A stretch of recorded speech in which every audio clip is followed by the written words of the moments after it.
महाड तालुक्यातील दहिवड येथे गुरांचा वाडा कोसळल्याची घटना घडली आहे। यामध्ये गुरांचा वाडा कोसळून एका गायीचा मृत्यू झालाय तर काही गुरे जखमी झाली आहेत। तालुक्यामध्ये वाऱ्यासह कोसळणाऱ्या मुसळधार पावसामुळे एका शेतकऱ्याच्या गुरांचा वाडा कोसळल्याची घटना गुरुवार दिनांक 25 जुलै रोजी सकाळच्या सुमारास घडली आहे। महाड तालुक्यातील दहिवड येथील ही घटना असून नथुराम तुकाराम पार्टे यांच्या मालकीचा हा वाडा होता। या वाड्यामध्ये एकूण 9 गुरे असल्याची प्राथमिक माहिती प्राप्त झाली आहे। त्यापैकी एक गाय ही दुर्दैवी मरण पावली असून अन्य जनावरे जखमी झाली आहेत। नथुराम पार्टे सकाळी नेहमीप्रमाणे वाड्यावर गेले असता सदरची घटना त्यांच्या निदर्शनास आली। त्यांनी मदतीसाठी आरडाओरडा केल्यानंतर काही ग्रामस्थ त्या ठिकाणी आले व इतर गुरांना सुखरूपपणे बाहेर काढण्यात आले। प्रशासनाकडून गावच्या तलाठी मार्फत घटनेचा पंचनामा करण्यात आला। पशुवैद्यकीय विभागामार्फत गुरांची वैद्यकीय तपासणी देखील करण्यात आली।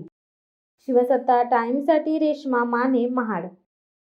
दे धडक बेधडक वृत्त देणाऱ्या आपल्या शिवसत्ता टाइम्स न्यूज चॅनलला लाल बटन दाबून सबस्क्राईब करा आणि बेल आयकॉनला क्लिक करायला विसरू नका।